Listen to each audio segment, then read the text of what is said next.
দর্শক, মধ্যপ্রাচ্যের উত্তপ্ত রাজনীতিতে হঠাৎ করেই কি বদলে গেল বাংলাদেশের অবস্থান? যে বাংলাদেশ কিছুদিন আগেও আন্তর্জাতিক অঙ্গনে এক ধরনের কৌশলী নীরবতা বজায় রেখেছিল, সেই বাংলাদেশই এখন কেন ইরানের পাশে মানবিক সহায়তা নিয়ে দাঁড়ালো?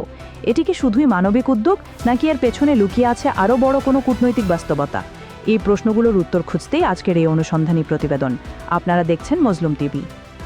মধ্যপ্রাচ্যে দীর্ঘদিন ধরেই যুক্তরাষ্ট্র, ইসরায়েল এবং ইরানকে ঘিরে উত্তেজনা বিরাজ করছে। এই উত্তেজনা কখনো সরাসরি সংলাপে, আবার কখনো পরোক্ষ চাপ ও নিষেধাজ্ঞার মাধ্যমে প্রকাশ পাচ্ছে। এর ফলে পুরো অঞ্চল জুড়ে তৈরি হয়েছে অনিশ্চয়তা, যা প্রভাব ফেলছে বৈশ্বিক অর্থনীতি থেকে শুরু করে আন্তর্জাতিক বাণিজ্য পর্যন্ত।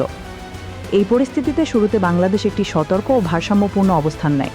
আন্তর্জাতিক অঙ্গনে এমন কিছু বক্তব্য আসে যা অনেক বিশ্লেষকের কাছে পশ্চিমা বিশ্বের সাথে সামঞ্জস্যপূর্ণ বলে মনে হয়েছে। তবে সরকারিভাবে বাংলাদেশ বরাবরই জানিয়ে এসেছে তারা কোনো যুদ্ধ বা সংঘাতকে সমর্থন করে না, বরং শান্তিপূর্ণ সমাধানকেই প্রাধান্য দেয়। কিন্তু পরিস্থিতি নতুন মোড় নেয় যখন সামনে আসে হরমুজ প্রণালীর বিষয়টি। বিশ্বের অন্যতম গুরুত্বপূর্ণ এই সমুদ্রপথ দিয়ে প্রতিদিন বিপুল পরিমাণ তেল ও পণ্য পরিবহন হয়, আর এই পথেই দেখা দেয় অনিশ্চয়তা। বিভিন্ন সূত্রে জানা যায়, উত্তেজনার কারণে কয়েকটি বাংলাদেশি জাহাজ তাদের নির্ধারিত গন্তব্যে পৌঁছাতে বিলম্বের সম্মুখীন হয়। নাবিকদের নিরাপত্তা নিয়েও তৈরি হয় উদ্বেগ। অলদো এসব ঘটনার সব তথ্য প্রকাশে নেই, তবে কূটনৈতিক মহলে বিষয়টি গুরুত্বের সাথে আলোচিত হতে থাকে। প্রশ্ন ওঠে, এই বাস্তব পরিস্থিতি কি বাংলাদেশকে নতুন সিদ্ধান্ত নিতে বাধ্য করেছে?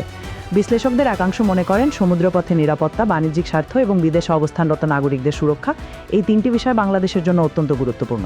তাই এসব দিক বিবেচনা করেই সরকার একটি বাস্তবমুখী সিদ্ধান্ত নিতে বাধ্য হয়েছে। অন্যদিকে আরেকটি মত হচ্ছে, বাংলাদেশের এই পদক্ষেপ কোনো চাপের ফল নয়, বরং এটি একটি সুপরিকল্পিত কূটনৈতিক কৌশল, যেখানে মানবিক সহায়তার মাধ্যমে একটি ভারসাম্যপূর্ণ অবস্থান বজায় রাখার চেষ্টা করা হয়েছে। সম্প্রতি বাংলাদেশ ইরানের উদ্দেশ্যে পাঠিয়েছে জরুরি চিকিৎসা সামগ্রী এবং মানবিক ত্রাণ সহায়তা। এই সহায়তা দূতাবাসের মাধ্যমে হস্তান্তর করা হয়। সরকারিভাবে জানানো হয়েছে এটি সম্পূর্ণ মানবিক উদ্যোগ, যার সাথে কোনো রাজনৈতিক অবস্থানের সম্পর্ক নেই। আন্তর্জাতিক সম্পর্ক বিশ্লেষকরা বলছেন, বর্তমান বিশ্ব রাজনীতিতে টিকে থাকতে হলে ছোট ও মাঝারি শক্তির দেশগুলোকে অত্যন্ত কৌশলী হতে হয়। একদিকে বড় শক্তিগুলোর সাথে সম্পর্ক বজায় রাখা, অন্যদিকে আঞ্চলিক ও ধর্মীয় সম্পর্কগুলোকে শক্তিশালী করা, এই দুইয়ের মধ্যে ভারসাম্য রক্ষা করাই এখন সবচেয়ে বড় চ্যালেঞ্জ। বাংলাদেশের সাম্প্রতিক এই পদক্ষেপকে তাই অনেকেই দেখছেন একটি কৌশলী ভারসাম্য রক্ষার উদাহরণ হিসাবে। এতে যেমন মানবিক বার্তা দেওয়া হয়েছে, তেমনি কূটনৈতিক সম্পর্কের জটিল সমীকরণও বজায় রাখার চেষ্টা করা হয়েছে। এই সিদ্ধান্তের ফলে মুসলিম বিশ্বে বাংলাদেশের ভাবমূর্তি আরও ইতিবাচক হতে পারে বলে মনে করা হচ্ছে। একই সাথে আন্তর্জাতিক অঙ্গনে একটি দায়িত্বশীল ও মানবিক রাষ্ট্র হিসাবে বাংলাদেশের অবস্থান আরও দৃঢ় হতে পারে। তবে চ্যালেঞ্জও কম নয়। বড় শক্তিগুলোর মধ্যকার এই উত্তেজনার মাঝে ভারসাম্য বজায় রাখা ভবিষ্যতে বাংলাদেশের জন্য একটি কঠিন পরীক্ষায় পরিণত হতে পারে। দর্শক, এখন প্রশ্ন আপনাদের কাছে, বাংলাদেশ কি বাস্তব চাপে পড়ে এই সিদ্ধান্ত নিয়েছে, নাকি এটি একটি পরিপক্ক ও দূরদর্শী কূটনৈতিক কৌশল? আপনাদের মতামত অবশ্যই আমাদের জানাবেন। আন্তর্জাতিক রাজনীতি এবং এমন অনুসন্ধানী বিশ্লেষণ সবার আগে পেতে সাবস্ক্রাইব করুন মজলুম টিভি। ভিডিওটি শেয়ার করুন যাতে গুরুত্বপূর্ণ এই তথ্য আরও মানুষের কাছে পৌঁছে যায়।